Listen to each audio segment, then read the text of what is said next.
Our short gospel invites us to think about a number of pressing topics, and I'll reflect on a few themes that I think are most notable, namely leaders and leadership, questions about our priorities, and ways to encounter God.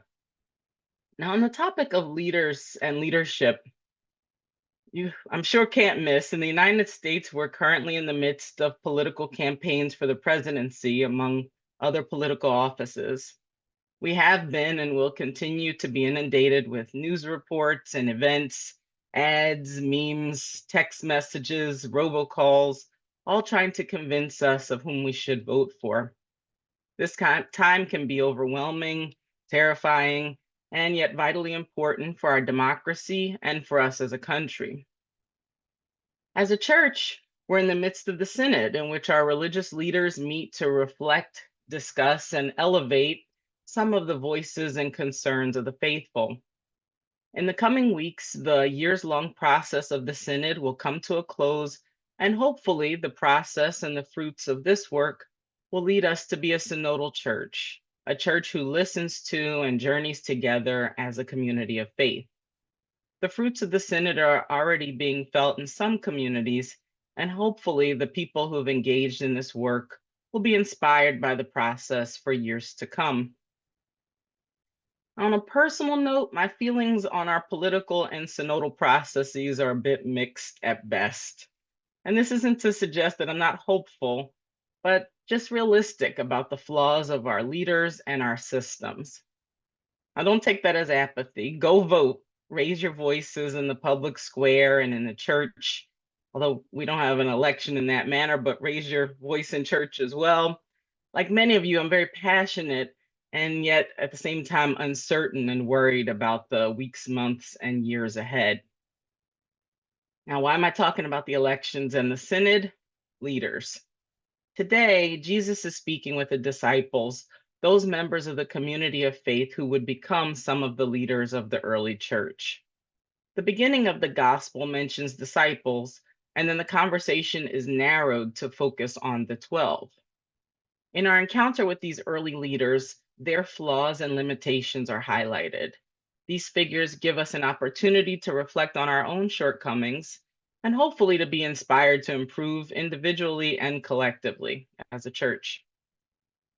Now, Jesus gives a passion prediction, telling of his forthcoming suffering, death, and resurrection.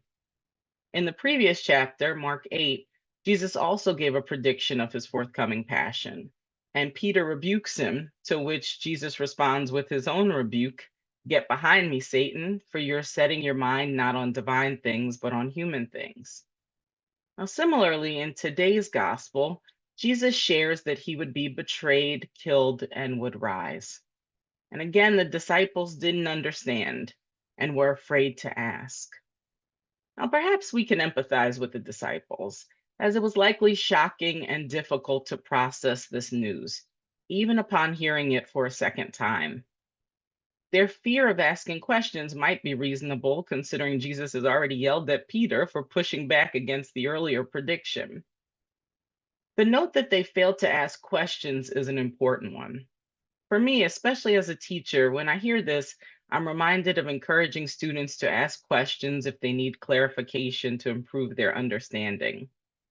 This gospel is a teachable moment for the disciples and for all of us, which is important for understanding what Jesus does as the text continues. After the passion prediction, we get another insight into these early leaders. They're focused on personal glory. As they journey together, they argue over which among them is the greatest. They aren't they're also not honest and forthcoming about their argument when pressed, showing secrecy, and yet also recognizing problems with their self-interest, their self-centeredness. It's like they know what they're doing is wrong, but they won't admit it publicly, which might have some resonances in our country and church today, sadly. These early leaders are more personally focused and protective of themselves rather than focused on the world around them and the needs of others. Now, Jesus responds very intentionally to these shortcomings: the failure to understand, to ask questions, to be honest, and to be focused on others. Jesus responds by giving a lesson as a teacher. He makes a thesis statement clearly recognizing what his followers, especially the 12, need to hear. If anyone wishes to be first, he shall be the last of all and the servant of all.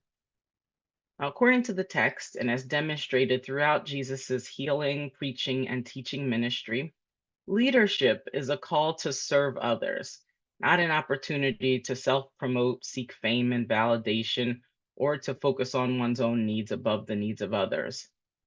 Instead, true leaders must be servants. To further make this point, Jesus brings a child into the conversation. We get an image of tenderness and care as Jesus takes the child in his arms. And then we hear that whoever receives the child receives Jesus. The verb used here, dekomai, has a meaning to welcome and accept. So not only to receive in a passive way, but to welcome. So whoever welcomes the child welcomes and accepts Jesus. And welcoming and accepting Jesus is welcoming and accepting the one who sent him. And so by introducing the child, Jesus makes a couple of theological claims. The latter claim is that through an encounter with Jesus, we draw nearer to God.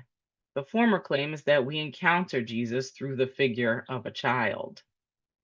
Now, why a child? It might be tempting to think about children as pure, innocent, and highly valued, and not to suggest that they aren't.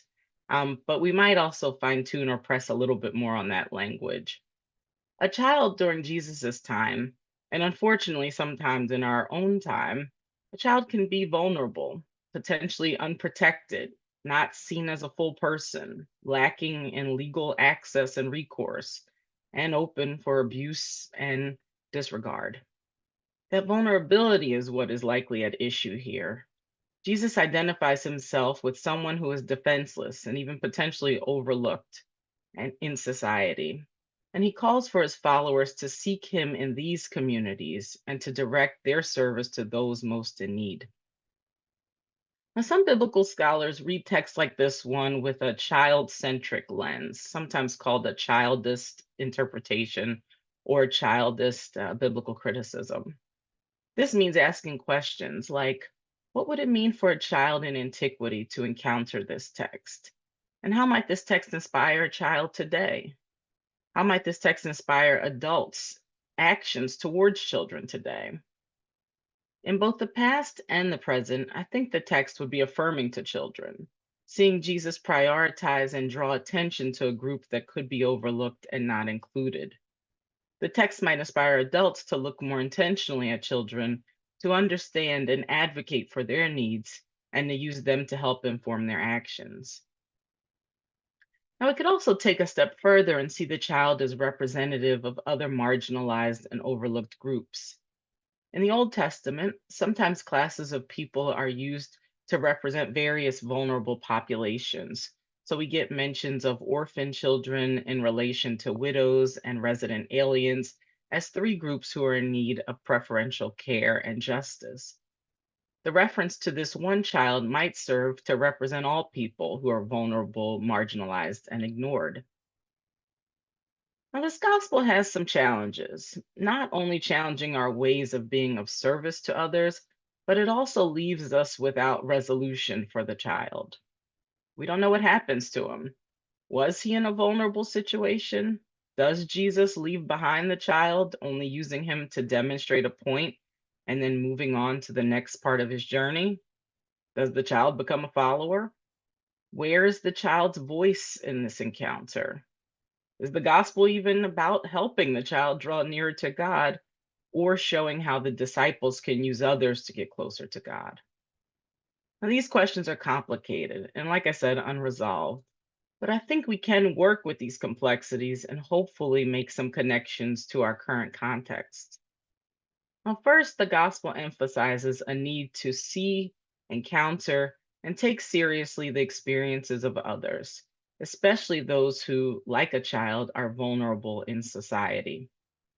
Our listening sessions tried to do this type of work, and hopefully they're at the forefront of conversations during the Synod.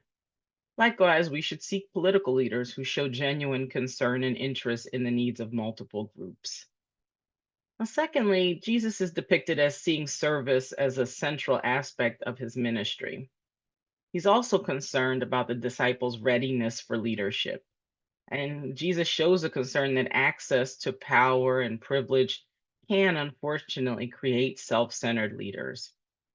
In today's gospel, a self interest is linked with ignorance and dishonesty. These are all qualities that are problematic for anyone, especially a leader. Now, Jesus certainly recognizes these characteristics among his followers, especially the 12, to not understand or not want to understand or be attentive to the world. And Jesus persists in working against these weaknesses. He doesn't give up on the 12, but he teaches them.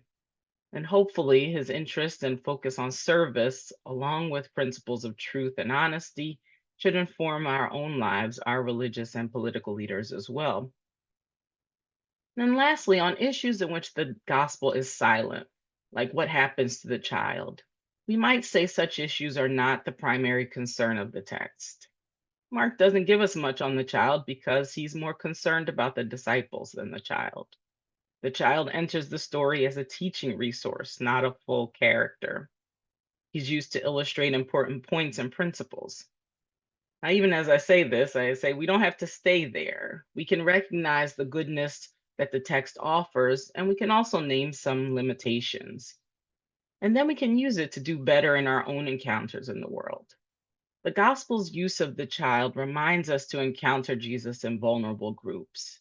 Its silence on the child's life also reminds us to be attentive to what it means to encounter someone and hear their story. In the synodal sessions, listening to stories was an important feature. But like the Gospels, those experiences can sometimes be unresolved. When we listen more fully, we must be attentive to understanding others and thinking about how our actions can help to improve their lives.